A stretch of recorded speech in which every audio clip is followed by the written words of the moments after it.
नमस्कार, प्रणाम, good evening. मैं सीएल शाह भारतीय रेल सेवा के अधिकारी के रूप में कार्यरत हूँ। पिछली वीडियो हमने जो बनाई थी वो मुख्य परीक्षा सिविल सर्विसेज की मुख्य परीक्षा को लेके था। प्रारंभिक परीक्षा जिसको प्रिलिमिनरी एग्जाम कहते हैं, उसके लिए मैं अपनी पहली वीडियो आपके सामने समाज सेवा के उद्देश्य से लाया हूँ। भारतीय सिविल सेवा, जिसको सामान्य आम भाषा में, जनमानस की भाषा में भारतीय प्रशासनिक सेवा आईएएस के नाम से ज़्यादा प्रचलित है ये। तो आईएएस की परीक्षा के लिए इस वर्ष 27 जून की डेट निर्धारित है, जिसका नोटिफिकेशन जारी हो गया है। और भारतीय प्रशासनिक सेवा, भारतीय सिविल सेवा एक ही बात है, आम बोलचाल में वही आईएएस का एग्जाम कहते हैं लोग।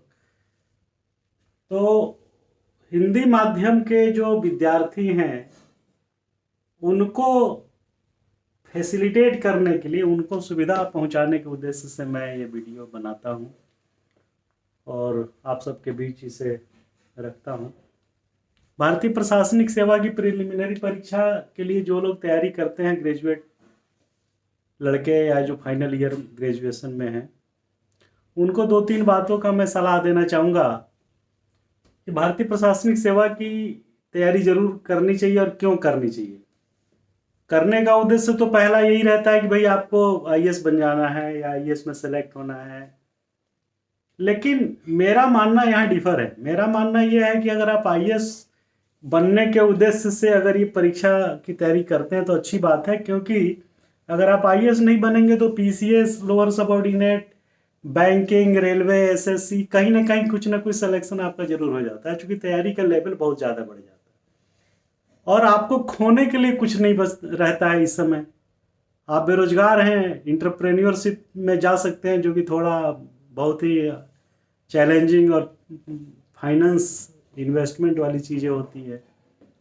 तो अपॉर्चुनिटी कॉस्ट आपका कुछ नहीं है, तो इसलिए कुछ आप बदले में कुछ खोते नहीं हैं। तो तैयारी करनी चाहिए, 1 साल तैयारी करिए और तैयारी करने के दौरान जो है विभिन्न पहलुओं से आप रूबरू होइए। माध्यम को लेकर चिंता मत करिए, हिंदी और इंग्लिश माध्यम दोनों समरूप है, दोनों में कोई फर्क नहीं है।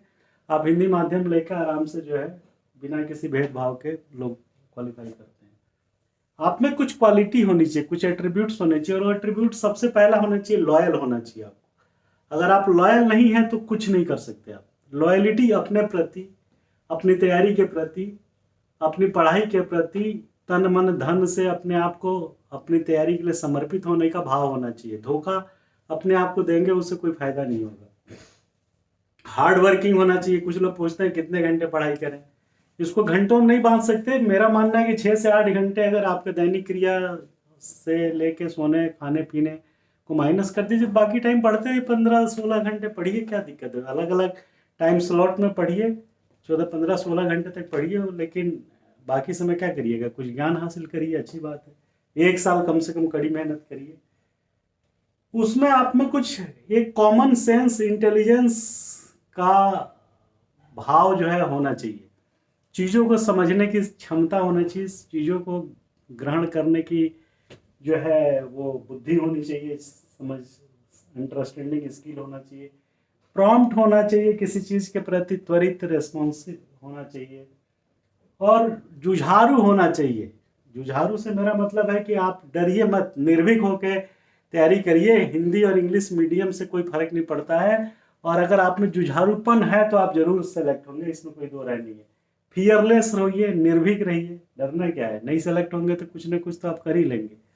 इतना ज्ञान भर जाएगा, इतना आप में वर्किंग बोझ ढोने की क्षमता इतनी डेवलप हो जाएगी कि आप कुछ ना कुछ कर डालेंगे।